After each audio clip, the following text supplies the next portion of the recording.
ang nag-deliver papunta sa bahay nila Pangulong Bongbong Marcos at Speaker Martin Romualdez mag-insert o magpasok ng 100 billion worth of projects sa BICAM.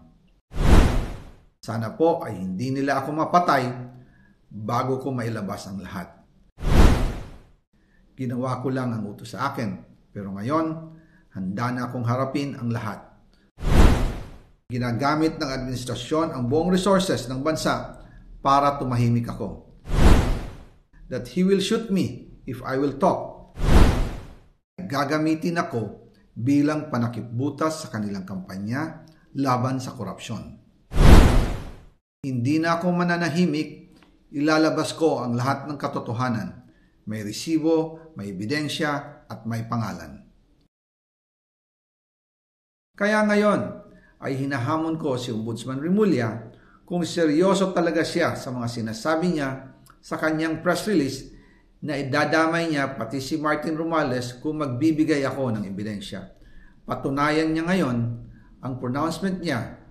Imbestigahan niya ang fraternity Brad at ang kanyang kaibigan na si Speaker Martin Romualdez kung talagang tutupad siya sa tungkulin niya. Imbestigahan din niya si President Bongbong Marcos. Sabi nga ni BBM ng SONA, let's do it right at mahiya naman kayo, hindi po ba? Nananawagan din po ako sa Senado na imbestigahan ang 100 billion insertion ni Presidente. Alam ko po na hindi gagawin ni Ombudsman Remulla ang hamon ko. Pero magaling ang Senado sa investigasyon at ako ay naniniwala na dahil sa kanila, lalabas ang katotohanan. Yung pong listahan ng mga projects, ilalabas ko din kasama ng video na ito. Dahil dito, mas lalong darami ang ipa-file na kaso sa akin.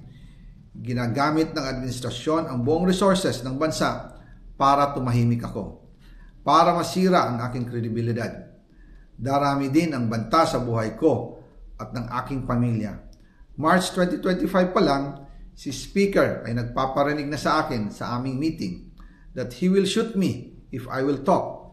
At pagkatapos niyang sabihin sa akin in a phone call na don't come home, we will take care of you, tumawag ulit si Speaker Martin at sinabihan niya ako na pag umuwi ako will be dangerous.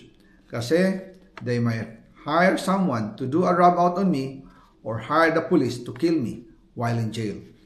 Una pa lang ito sa mga gusto kong ibunyag. Marami pa akong dadalhin sa liwanag. Isa na dito ay yung kay Henry Alcantara, ang DPWH boys, ang sinasabi nilang halaga sa ICI ay 21 billion. Hindi po totoo yan. Ang totoong numero ay 56 billion pesos at yung pong halaga na yan ay kay Pangulong Bongbong Marcos at Martin Romualdez na punta lahat. Ilalabas ko po ang buong detalye sa darating na mga araw. Kaunting pasensya pa po. Sana po ay hindi nila ako mapatay bago ko mailabas ang lahat.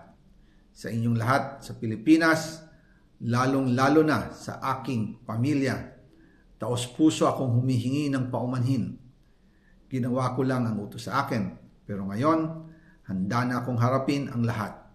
Uulitin ko po, yung pong pera, wala pong napunta sa akin. Dumaan lang po ang pera sa akin para i-deliver kay Speaker Martin Romualdez at Pangulong Marcos. Salamat sa inyong pag-unawa.